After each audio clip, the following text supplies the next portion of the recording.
প্রিয় দর্শক, আসসালামু আলাইকুম। আমি আবার চলে আসলাম এই ক্রান্তিকাল সময়ে হযরত সুলেমান শাহ রহমতুল্লাহর দরবার শরীফ।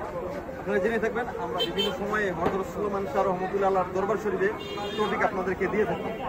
তো যেহেতু দেশের পরিস্থিতি খুব খারাপ পর্যায়ে, তারপরেও এই হযরত সুলেমান ল্যাংটা রহমতুল্লাহর দরবার শরীফে প্রচুর পরিমাণ লোক, আশিকান, জাকিরান, ভক্তবৃন্দ এসেছে শুধুমাত্র একটি শান্তির আবাসনের জন্য।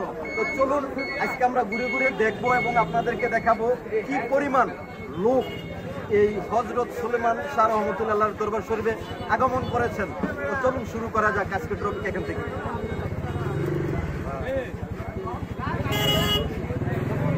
কি যদি একটু দেখাই, দূর থেকে দেখতে পারতেছেন হাজার হাজার লোকই বলতে গেলে আজকে এই বৃহস্পতিবার দিন এই হযরত সুলেমান শাহ রহমতুল্লাহর দরবার শরীফে আগমন করেছেন অনেক দূর দূরান্ত হতে এবং কেনাকাটায়ও ব্যস্ত রয়েছেন অনেক দোকানদাররা। ভাই, কিরকম আজকের পরিস্থিতি বেচা কিনার আপনাদের? খুব ভালো। তো চলুন আমরা আরো একটু ঘুরে ঘুরে দেখি।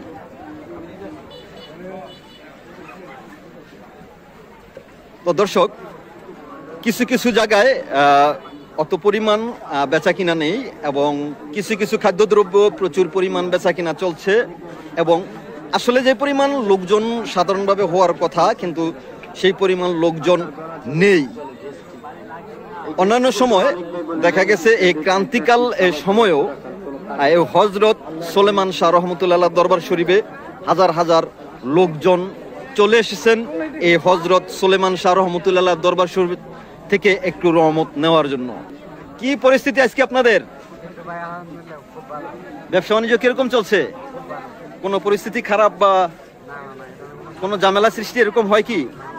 ধন্যবাদ।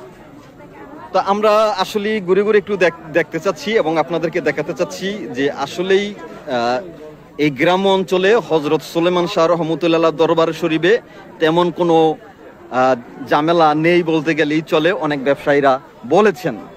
কিন্তু আসলে তারপরেও যে যতটুকু পরিমাণের লোকজন আসার কথা মোটামুটি তার চাইতে আজকে কম হয় নাই, অনেকটাই হয়েছে বলতে গেলে। এই হযরত সুলেমান শাহ রহমতুল্লাহ আল্লাহর দরবার শরীফে রহমত নেওয়ার জন্য চলে এসেছেন অনেক দূর দূরান্ত হতে।